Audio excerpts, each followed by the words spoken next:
Jonathan, how you doing today? Good. How are you, Thomas? I'm doing fantastic. Listen, you know what? We want to give a little bit of educational since it's January. A lot of businesses are going to possibly be hiring. They're going to reload.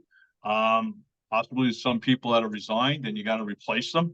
So let's talk about that. What do you think is the best way to prepare for that? Well, I think, you know, January is a reset for a lot of companies, right? They're looking Mhm. to how is this year going to look for us? We just did a video about how you should plan for the year and budget for the year and like that with hiring and firing people or people possibly just, not coming back to work after the holidays.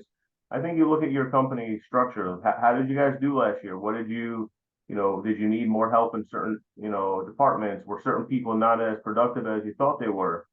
And use that and then figure out who you think you should be hiring. What type of position is important in your company and where did you see any, bottlenecks? Certain companies might see like a shipping department. They weren't able to get all the items shipped out in time for the holidays. So maybe they need a more shipping people in the department. Or if it's an IT company, they can't get enough people on the ground to fix things. They need to hire more IT technicians. So really look at your company from the top bottom and see where you got your strength and where you have your weakness, and then look to hire those people that you're missing.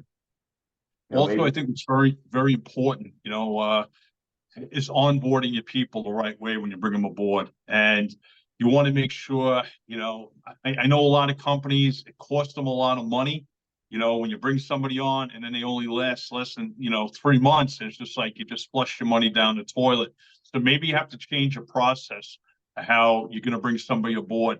You do that phone interview. If that's your process, you bring them in face to face. If there's another face to face, do that. What I would do is actually have them come in and you can pay them for this and actually sit with a few different departments and see how your department heads, feel and evaluate these people as they're in there for maybe 2 or 3 days.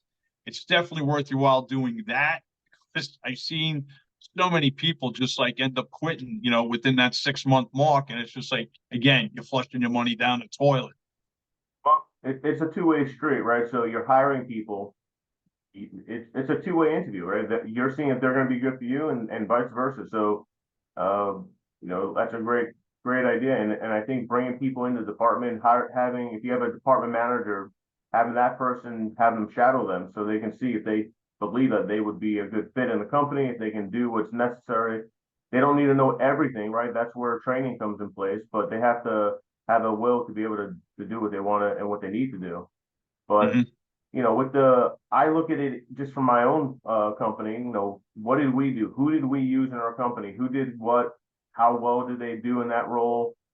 Should they? I mean, we sometimes you might find that you have the right people, but they might not be in the right role. So they might be pushed to do certain tasks, but their their strengths are something else. What I always try and do when I'm hiring people is I ask them what do they like to do? What are they passionate about? What are they good at? Mhm. I rather them tell me that, and I only put them in that role because then I know they're going to do a good job. They know what they're doing. They're passionate about it. They like what they do.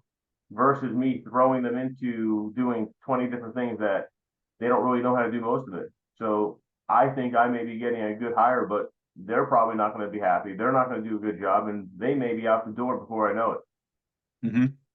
I've seen it. Well, I've seen it a lot just in my own company, but because I deal with hundreds of different companies, I've seen a lot of similar scenarios where they bring in people, they last 3 months, 6 months, less than a year, and mm, it's all people just buy time. They get in as much as they can, and then they just can't take it. They walk out, they leave, and it's a bad look for everyone, right?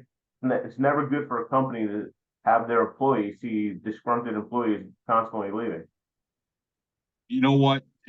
100%. And the market's going to start getting tighter, so you got to make sure that you're going to create the right environment for people to want to be there. And, it's got to be a positive attitude, positive energy flowing there. Because if you don't have the positive energy, people are going to walk. Who wants to be there? You don't want to just like, I got a tag on my toe. I'm just going to work, rolling out of bed, collecting a paycheck. Because when it comes to that, neither party's going to be happy. You're not getting production. The other person's, already looking for another job. And that's what it comes down to.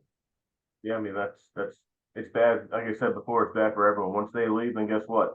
You lost all that time you put into it, all the money you put into the person, and they also lost their time too, because now they're starting over at a different company. So do more homework in the beginning, put more training in, give them like a 3 month or anywhere from 2 to 3 month period to see if it works for both parties, and probationary period. That's what most companies should do.